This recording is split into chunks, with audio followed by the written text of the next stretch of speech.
रोशन जीवन के अंतिम पड़ाव में था, इसीलिए वह तीर्थ यात्रा पर जाना चाहता था।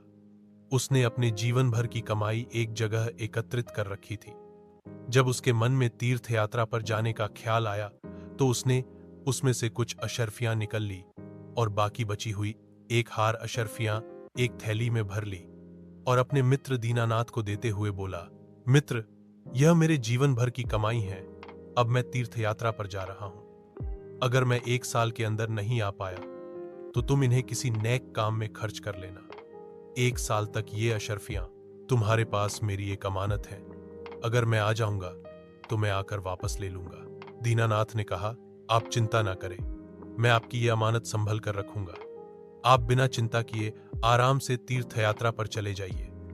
दीनानाथ की बात पर यकीन कर रोशन चला गया। इतना सारा धन देखकर दीनानाथ का मन बदल गया और उसने उन सारी अशर्फियों को हम करने की ठान ली।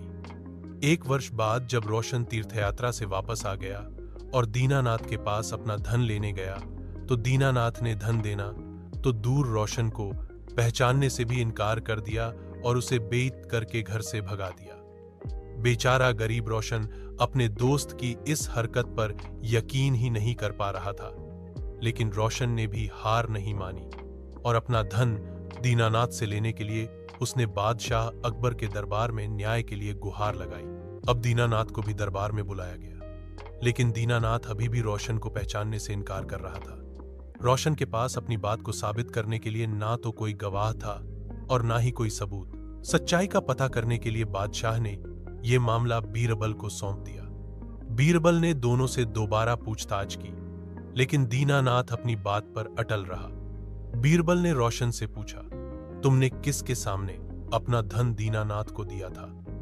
हुजूर, बस एक आम के पेड़ के नीचे मैंने धन दिया था और कोई गवाह नहीं था। इसका मतलब तुम्हारा गवाह आम का पेड़ है। जाओ तो उस आम के पेड़ से कहो कि वो तुम्हारे पक्ष में गवाही दे। अगर वो ना माने तो उसकी मिन्नतें करना, लेकिन पेड़ को गवाही के लिए लेकर आना, तभी तुम्हारा धन तुम्हें वापस मिल सकता है। बेचारा रोशन बड़बड़ाता हुआ चला गया। पेड़ भी भला गवाही दे सकता है। दीनानाथ और बीरबल महल में ही रोशन का इंतजार करने लगे। जब कुछ समय गुजर गया तो बीरबल बोला, अब तक तो रोशन आम के पेड़ के पास पहुंच गया होगा और उससे मिन्नतें कर रहा होगा।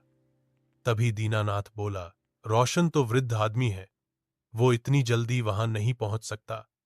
अभी तो उसे काफी समय लग जाएगा, क्योंकि वहां का रास्ता भी साफ नहीं है। बीरबल शांत होकर रोशन का इंतजार करने लगे। बहुत देर बाद रोशन महल में आया और बोला, महाराज, मैंने पेड़ से बहुत मिन्नतें की, लेकिन वो वही का वही खगा रहा। अब आप ही बता दीजिए मैं क्या करूं? बीरबल ने रोशन को आश्वासन देते हुए कहा, तुम चिंता मत करो, पेड़ तुम्हारे पक्ष में गवाही देकर चला गया है। दीनानाथ ने आश्चर्यचकित होकर पूछा, पेड़ कब आया? मैं तो कब से यही बैठा हुआ हूं। बीरबल बोले, दीनानाथ, जब मैंने तुमसे पूछा था कि रोशन उस पेड़ के पास पहुंच गया होगा तो तुमने तुरंत इनकार कर दिया। इसका मतलब कि तुम उस जगह के बारे में अच्छी तरह जानते थे, लेकिन तुम झूठ बोल रहे थे। अब तुम सीधे सीधे अशर्फियों के बारे में बताते हो या मैं अपने तरीके से पूछूं? बेचारे दीनानाथ ने डर के मारे सब कबूल कर लिया।